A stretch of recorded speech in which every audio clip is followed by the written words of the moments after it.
Welcome to Gospel Truth with Andrew Womack, a teaching ministry that focuses on God's unconditional love and grace. And now, here's Andrew. Welcome to our Thursday's broadcast of the Gospel Truth. Today I'm continuing to teach a series talking about Elijah, Lessons from Elijah. I've got this book entitled Lessons from Elijah, and then I also have this approximately 300-page study guide that is specifically made so that you could teach other people these lessons. In the last 3 days, all I've done is cover 1 Kings chapter 17, verses 1, 2, and 3. And I tell you, I actually could have spent a lot more time going through this than what I have. That's the reason I'm encouraging you to get these materials, because this is just rich with tremendous lessons. These are things that God has spoken to me, and they provide me with guidance for my life. I mean, even though this happened 3,500 years ago, the same way that He dealt with Elijah and used him is the same way that He's dealing with me and you. If you don't know it, it just means that you aren't going to receive the benefit. You're going to have to learn these things through your own hard knocks instead of benefiting from what happened to Elijah. If you would open up your heart and receive this, I tell you, it'll just change you. It'll give you direction and show you how to receive from God and how to be used of God. So let me go back to 1 Kings chapter 17. And in verse 1, God spoke a word to Elijah. He was bold enough to go out and speak to the king who had been killing all of the prophets of God. So he put his life on the line. Then in verses 2 and 3, I showed that there was a second word from God that came to Elijah about his protection and told him to go. In verse 3 it says, "Get thee hence and turn thee eastward and hide thyself by the brook Cherith that is before Jordan." And so he gave him a second word about his protection, but it didn't come until he had already acted on the first word. And yesterday I was making a big deal out of this, that one of the reasons people don't see God's will come to pass in their life is because they're afraid to act on what God has shown them. They're wanting to get this question answered. God, if I do this, well, what about this, and what about this, and what about this? God's not going to explain the whole thing to you all at one time. You just have to trust Him, and you have to act on the first word before He gives you step number 2, 3, 10. All of these things. Boy, that is a powerful, powerful truth. So that's what we were talking about yesterday. Let me go back to 1 Kings chapter 17 and verse 2. It says, "And the word of the Lord came unto him, saying, Get thee hence, and turn thee eastward, and hide thyself by the brook Cherith that is before Jordan. And it shall be that thou shalt drink of the brook, and I have commanded the ravens to feed thee there." You know, I was in a service, I couldn't tell you how many years ago this was, but this was quite a long time ago, and Bob Yandian was receiving an offering for our meeting, and he quoted this verse, and I mean, this verse just exploded on the inside of me. That's powerful. Some of you are thinking, well, what is in verse 4 to explode? Look at this again. "And it shall be that thou shalt drink of the brook, and I have commanded the ravens to feed thee there."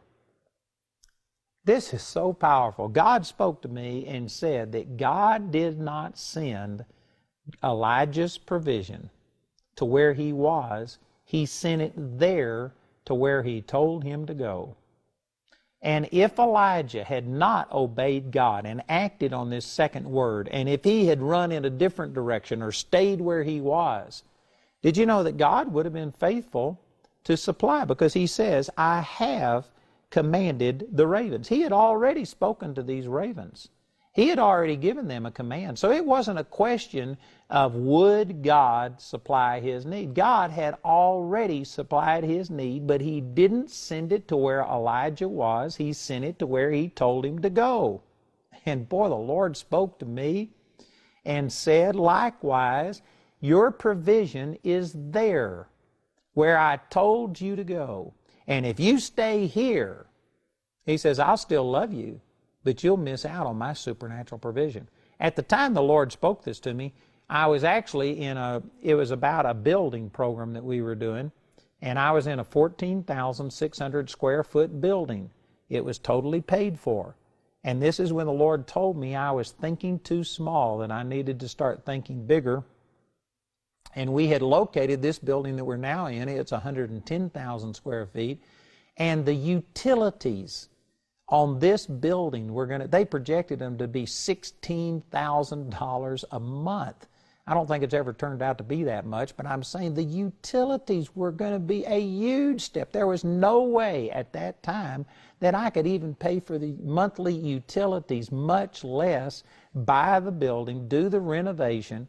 We bought the building for $3.2 million, and then there was a $3.2 million renovation, and there was just no way in the natural that I could do any of this. And see, I felt like the Lord had told me to think bigger.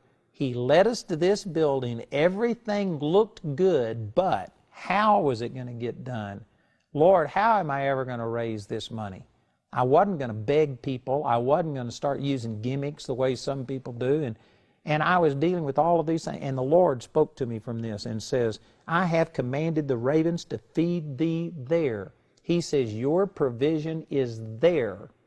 Now that means a lot of things, but in the context of this building that I was talking about, he said, your provision is in that building, and even though it's going to cost you $6.4 million, I will provide for you there. Now at the time I was in a building that was only 14,000 square feet, and it was paid for. And I don't remember the details, but our income at that time was somewhere around $60,000 a month. And we were taking on a huge expense. But it was what God told me to do. And He says, I have sent the ravens there. And so, you know what? I obeyed. We came here. And here we are 11 years later. And our income has increased to over $3 million per month, from around 60 to 80,000, somewhere around there, to $3 million per month. And you know what? Now we have money in the bank, even with this building program. I'm in the process of building a $32 million building, and all of these things. We have more money in the bank. We are more prosperous. My provision was there. And if I would have stayed where I was, did you know what? God would have loved me. God would have used me to the degree that I would submit. But see, there's so many people that are trying to evaluate what God wants them to do based on what they have in their hand. Again, I use this example. People come into Bible college and they say, I know God told me to come, but I don't have the money. And I'm telling them, the reason you don't have the money is because you aren't all there. You haven't gone to where God told you to do. If God told you to come to Bible college, then your provision is there where He told you to go.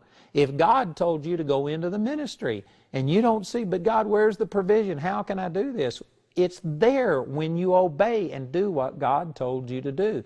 If God tells you to start a new business, some people are thinking, but if I just had the money, I'd do it. But it's there. You got to start taking the steps. You got to move in that direction. And only when you get there will you see the provision. I'm telling you, some of you aren't all there.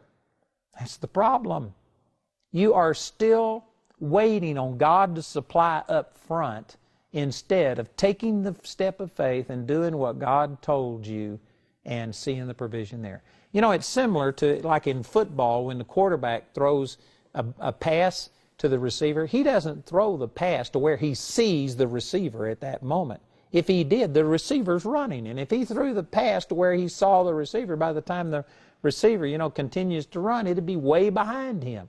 You don't throw the ball to where the person is. You throw the ball to where that person is going. And that's the way that God is with our provision. He doesn't send His provision directly to you. He sends His provision to where He told you to go. For me, moving into this building was where God told me to go. And when I came here, even though the expenses and the monthly overhead is infinitely higher than it used to be, our income is infinitely higher than it used to be. And we are better off here, which at that time was there, than we were when we were in the other place.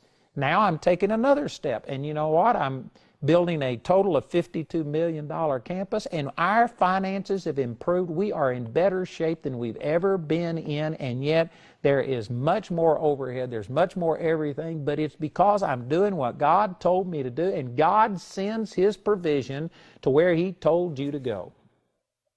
The very reason that some of you aren't seeing the supernatural provision of God is because you aren't all there. You aren't doing what He told you to do. You're holding back and saying, God, you provide me with all of the money. You give me everything I need so that there's no risk involved in this, so that I don't have to take a step of faith, so that I don't have to trust you. You just provide everything so that everything is taken care of and there's no risk involved, and then I'm going to obey you. And that's the reason that you're struggling. And you know, again, it says right here that He says, I have commanded the ravens to feed thee there. He had already spoken to the ravens. Ravens can fly faster than Elijah could walk. And so, one of the reasons that I know that Elijah knew the right spot to go to, like this brook Cherith, I don't know how long it was, but I'm sure it was at least 10 miles or 20 miles or whatever. There was a long expanse of space there. How did Elijah know the exact spot that he was supposed to be in? One of the reasons he knew is because God had already commanded the ravens, and since the ravens could fly faster than he could walk, when he got there, he found the ravens and the bread and the flesh, and he knew he was at the right spot because the provision was already there.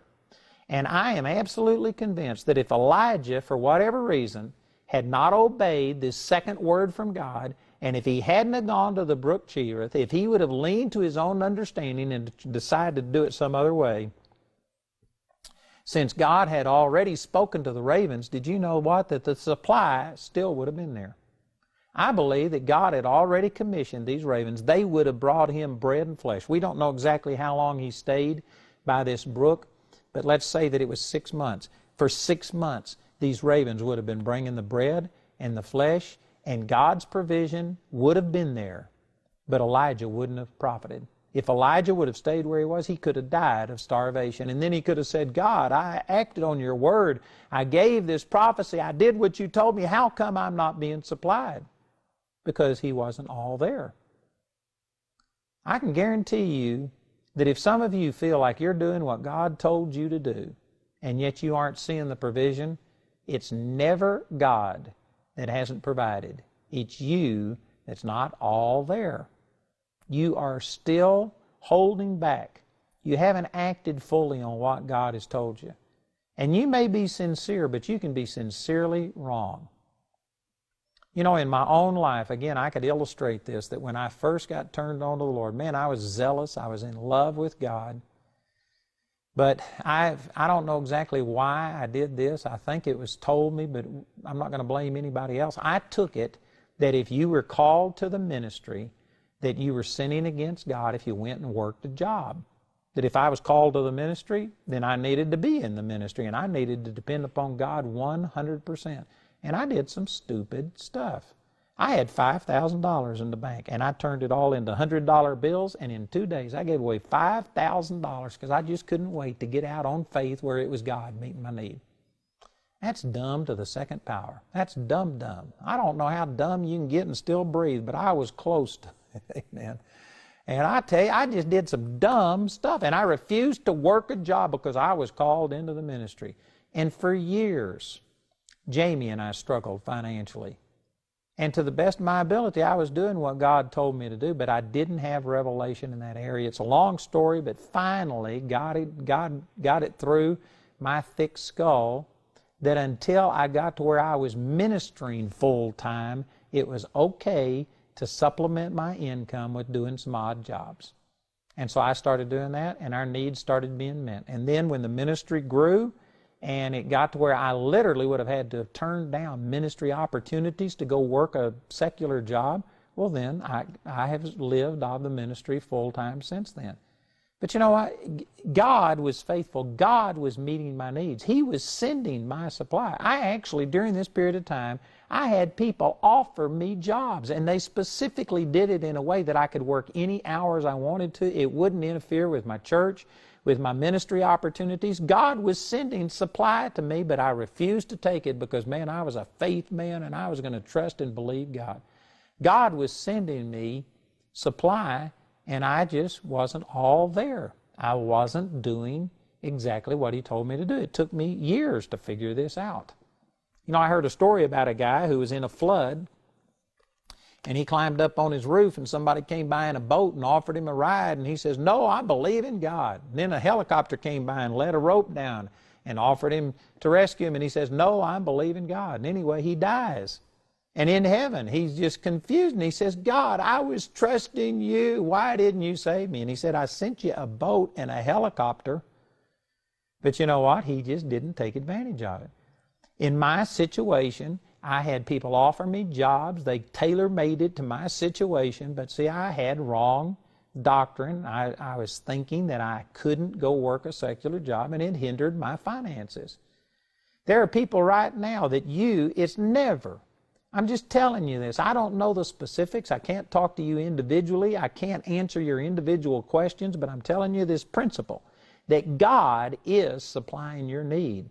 Before you ever had the need, God anticipated it, and God is making a way, and there is a word from God that will show you where to go, how to receive, what to do, and all you've got to do is just draw in close to God, listen, let Him speak to you, and then act on these words that He's given you, and He will show you where to go. You know, again, I refer back to this building project, $32 million. I have never asked God for money because I believe God told me to do this. This was God's idea. It's not my idea. I could spend a long time trying to convince you of that, but it was a God idea, not mine. The only thing I've done is to say, "Lord, here I am. Is there anything you want me to do? How do you want me to receive this? What do you want me to do?" And I listen for words from God, and God will speak things to me. And as I act and obey what God tells me to do, He has supernaturally led me to my place called there. Every one of you have a place called there. And as we will go through this, you'll see that it's not a static place. For a period of time, Elijah's place called there was by the brook Cherith.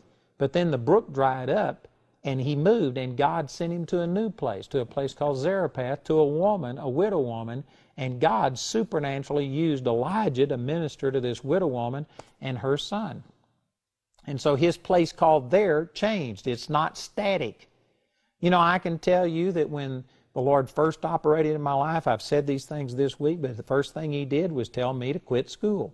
I obeyed that, and that led me to Vietnam and led me to things. And then God spoke to me about becoming a youth director at a church. And then God spoke to me about marrying Jamie. And then God spoke to me, and there was just step after step after step. And every time I've obeyed God and follow His direction, well, then there is supernatural provision there. And God led me through many stages. I've mentioned on this program how He led me from that smaller building to this building, and over here was where my supernatural provision is.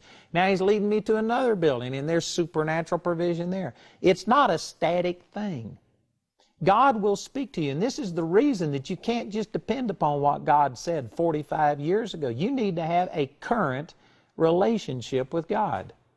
You know, last night I was studying the Word, and God was speaking some things to me. And I remember just closing the Bible and saying, "God, you know, what is the application of these truths to my life? What do you want me to do?" And I probably don't do it as much as I should, but I do it constantly. I'm just constantly saying, "Lord, what do you want me to do? Is there anything else that you want me to do?" And I'm listening. I got my ear open. I tell you, most of us live such a busy life that we can't hear God.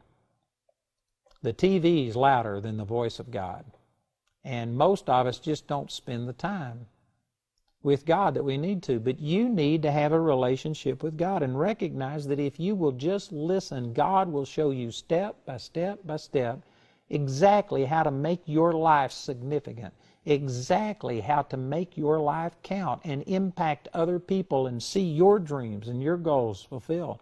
God will give you step by step by step. But you've got to obey, and you've got to be bold and recognize that when God tells you to go someplace, that He has sent the provision there. The provision is there even before you get there. There is a way. God will make a way. It'll work out, but you're going to have to take steps of faith. Hebrews chapter 11 verse 6 says, without faith it is impossible to please God. For those that please God must believe that He is, and that He is a rewarder of those who diligently seek Him. Faith is what pleases God. His nature is faith. God wants you to trust Him. God is not going to show you every single step and make it so that there is no trust, no faith involved in it. He wants you to trust Him. And the Lord is speaking to you. There are some of you right now watching this program that you have more inspiration than you have acted on. You have more words from God, more leading of God in your spirit than what you've ever acted on. You're playing it too safe. You're afraid to step out. You're afraid that you might fail. And I'm saying to you that if you aren't following what God has put in your heart, you've already failed. I don't care if you're a success at your job, and I don't care if you've got a lot of money and if you live in a nice house, drive a nice car, and have all the awards and trophies on your mantle. If you aren't doing what God put in your heart, that's a failure. Someday when we stand before God, He's not going to ask you for your awards and trophies. He's not going to ask you for the kind of house that you lived in and the car that you drove. It's going to be, what have you done with what I told you to do? And even if you find some way to succeed in life in the eyes of men, but if you aren't doing what God has put in your heart, you're a failure. And when we stand before God, you will be held accountable for what He called you to do, what He told you to do, not necessarily what you've done. You might have done okay. You might have been a very nice person, good father, good mother, husband, wife. You might have made money. You might have been successful in the eyes of men. But if you didn't do what God told you to do, you're a failure. I'm not saying that to hurt anybody. I'm saying it to jar you, to shake you up and let you realize that when God speaks to you, God has a perfect plan for every one of our lives. And it is not just to be normal. It is not just to be like everybody else and blend in. Man, God has something for your life that's supernatural. If your life isn't supernatural, then it's superficial. I guarantee you, your life is supposed to make a difference. And God doesn't call every one of us to be a ministry. He doesn't call everybody to be on television. I'm not saying that you'll be known by millions or billions of people, but you will make a difference in the area of influence that God has given you. And I'm telling you, there's many people that are just shooting at nothing and hitting it every time because they're afraid to step out on what God has put in their heart. And I'm praying that today God will stir you up and let you realize that your provision is there where God has called you to go, not where you are. You need to be bold. You need to take a step of faith. And I promise you, if you do it, directed by God, if you do this because God is speaking to you, you will not be ashamed. Charis Bible College is bursting at the seams, and the expansion of the new CBC campus in Woodland Park, Colorado is continuing daily. To get the latest construction information from Andrew's perspective, go to awmi.net and click on Construction Update. I'd like to invite you, if you are a minister, a full-time minister, to come and join me on October the 21st through the 23rd for our European Ministers Conference. This year we're holding it at our renovated, brand new facility in Walsall, England. It'll be at the Grace International Center, and I'm excited about having it there. We're going to have Bob Yandian again speaking with me, and Charlie and Jill LeBlanc will be doing the praise and worship. Jamie and I would love to see you, and I tell you, this is a time of just encouraging each other in the gospel. Ministers need to be encouraged, so I encourage you to consider this and be with us October the 21st through the 23rd in Walsall, England at our facility.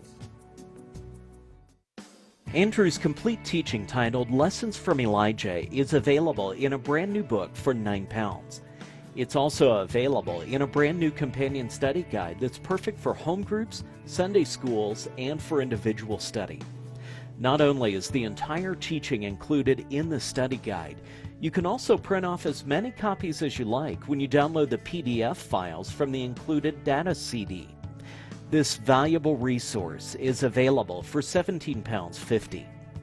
Lessons from Elijah is also available on either CD or DVD as seen on TV for £16. Or you can get these products as part of the Lessons from Elijah package. The package includes the new book, the new study guide, and your choice of either the CD or the DVD. This entire package has a catalog value of £42.50, but today you can get it for £26. Go to awme.net and look under What's on TV to see the options. The first audio teaching in today's series is titled A Place Called There. It's available for £3 when you write or call, but if you're simply unable to afford it, Andrew and his partners will provide this first CD free of charge. You can use your credit card to order resources through our website at awme.net. While you're there, you can discover more product details and download additional free resources. Or you can order through our helpline Monday through Friday from 7 a.m. to 4 p.m. Greenwich Mean Time. Our helpline number is 01922 473 300. When calling from outside the UK, you must dial your international calling code, then 44 1922 473 300. If the lines are busy, remember you can order ministry materials 24 hours a day, 7 days a week at awme.net. To write us, use the address on your screen. We hope to hear from you today. Galia, just another broken-hearted 17-year-old orphan girl in Russia. Would God send someone halfway around the world just to tell her she is loved? Meet Shariah Stitt, a second-year student at Charis Bible College in Colorado Springs. On a recent mission trip to Russia, she prayed with Galia, sharing God's unconditional love and grace, telling her that she was pretty. And the change was nearly instantaneous, and the long-lasting hug that followed would never be forgotten. Now, Galia lives with new hope for the future, and Shariah feels called to return to Russia as a missionary. Charis Bible College, second-year mission trips, changing lives, changing the world.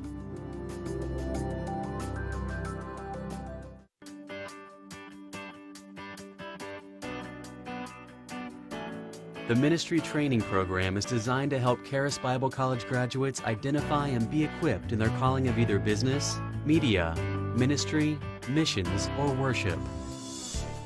The Mission School will be offered for the first time in the 2013-2014 academic year and will give students an opportunity to experience missionary life firsthand through an extended stay on the mission field.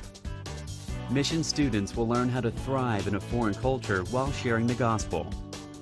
To learn more about this program available to Charis Bible College graduates, visit our website at charisbiblecollege.org.